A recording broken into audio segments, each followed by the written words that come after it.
നമ്മുടെ മമ്മൂട്ടിയുടെയും ജയസൂര്യയും മറ്റു പല സിനിമാ നടന്മാരും നടിമാരുടെ വീട്ടിനടുത്തുള്ള ഒരു തട്ടുകട കേട്ടോ. ഈ തട്ടുകടയിൽ നിന്ന് ഇനി കഴിക്കാത്ത ഇനി ആരും തന്നെ ഉണ്ടാവില്ല, അത്ര മാത്രം ഫേമസ് ആണ്. ഇവിടെ ഇല്ലാത്ത കറികളൊന്നും ഇല്ല മക്കളെ. ചിക്കൻ ആയാലും ബീഫ് ആയാലും മന്തി ആയാലും എന്ന് വേണ്ട പലതരം ഉണ്ട്. ഏതായാലും ഞാൻ 70 രൂപ എടുത്ത് അൺലിമിറ്റഡ് റൈസ് ആണ് കേട്ടോ. 70 രൂപയ്ക്ക് കഴിക്കാം.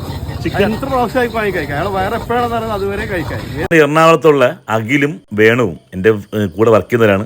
അവർ നേരെ ഇവിടെ കടലിൽ കൊണ്ടുപോയി കേട്ടോ. നമ്മുടെ ട്രിവിയൻ ഫുഡിങ് ചെയ്തിട്ടുണ്ട് കാർത്തിക് ഈ കട. ഏതായാലും അവിടെ പോയിട്ട് ആദ്യം മന്തി റൈസ് മേടിച്ചു. ചിക്കൻ എക്സ്ട്രാ പൈസ വേണം കേട്ടോ ഫ്രൈക്ക്. അതായത് 3 കൂടെ ഒരു പിടിച്ചു മക്കളെ.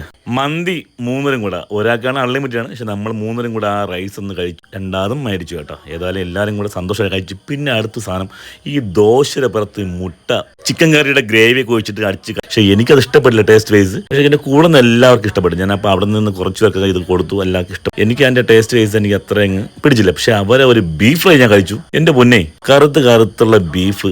ആ ബീഫ് വേറെ എല്ലാം മറ്റൊക്കെ തള്ളി മറിച്ചങ്ങ് പോയി. വേറെ ലെവല് ടേസ്റ്റ് ആയിരുന്നു കേട്ടോ. ഏതായാലും ഇഷ്ടംപോലെ ആൾക്കാരോട് കഴിക്കാൻ പറഞ്ഞുകൊണ്ട് കുറേ ഫ്രണ്ട്സിനെ കൂടെ പരിചയപ്പെടാൻ പറ്റി. നന്ദു,